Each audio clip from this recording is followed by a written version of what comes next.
Salam dalam kasih Kristus. Jumpa lagi melalui renungan harian Toraya, Selasa 9 Mei 2023. Menyambut firman Tuhan, kita berdoa. Bapa di sorga, firman-Mu senantiasa sentral dalam kehidupan kami. Firman yang akan mengubah kehidupan kami, firman yang semakin menuntun kami untuk hidup dalam percaya dan pengharapan yang sungguh hanya bagi-Mu. Di dalam nama Tuhan Yesus. Amin. Yohanes 8 ayat 48 sampai 59, Yesus sudah ada sebelum Abraham. Orang-orang Yahudi menjawab Yesus, "Bukankah benar kalau kami katakan bahwa engkau orang Samaria dan kerasukan setan?" Jawab Yesus, "Aku tidak kerasukan setan, tetapi aku menghormati Bapa-Ku dan kamu tidak menghormati aku.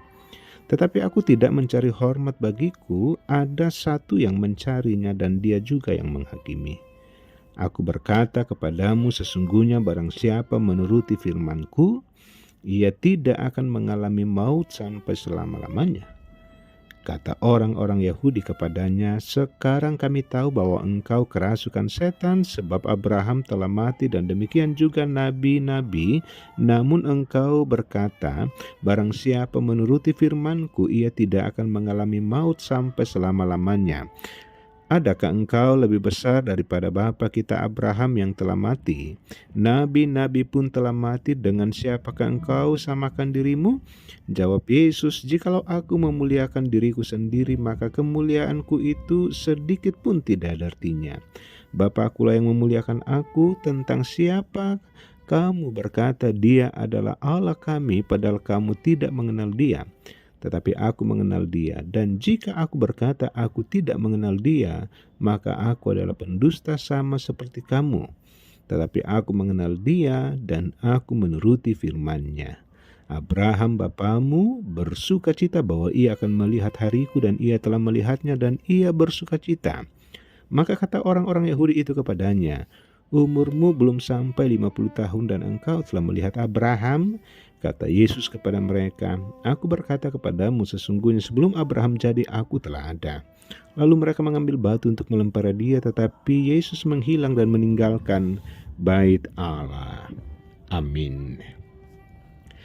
Tema rehat di hari ini, menolak kehendak Allah.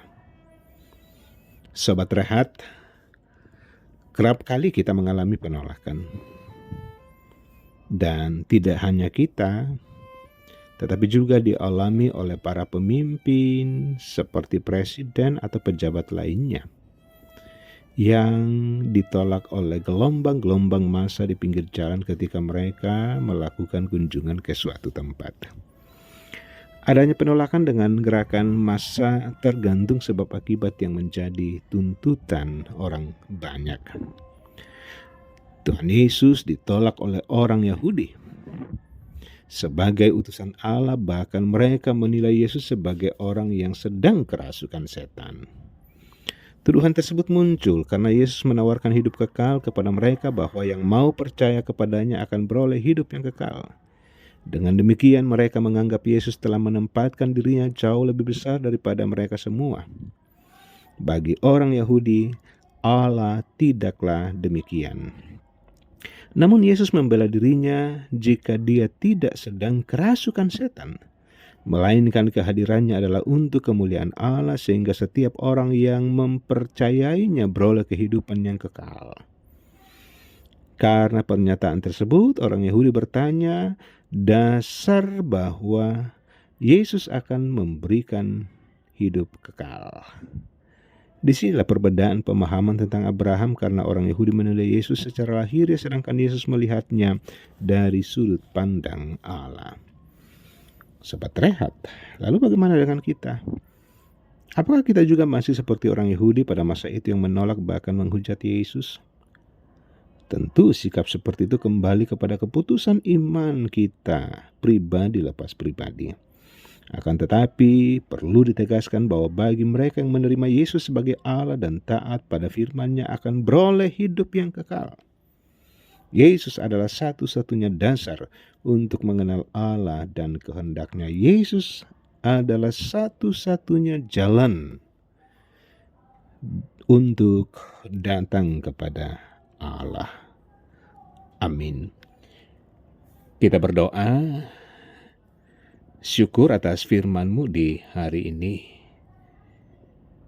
supaya kami pun boleh memiliki kerendahan hati, supaya kami boleh melihat kuasa dan kebesaran Tuhan dari dalam kehidupan ini. Tuhan semakin ditinggikan dan kami semakin merendahkan diri kami di hadapan hadirat-Mu. Firman Tuhan ini senantiasa menuntun kami, senantiasa memotivasi kami untuk hidup dengan baik dan benar di hadapan Tuhan. Melalui keputusan-keputusan yang kami ambil lewat karya kerja kami, pelayanan kami, bahkan di tengah-tengah kehidupan keluarga kami.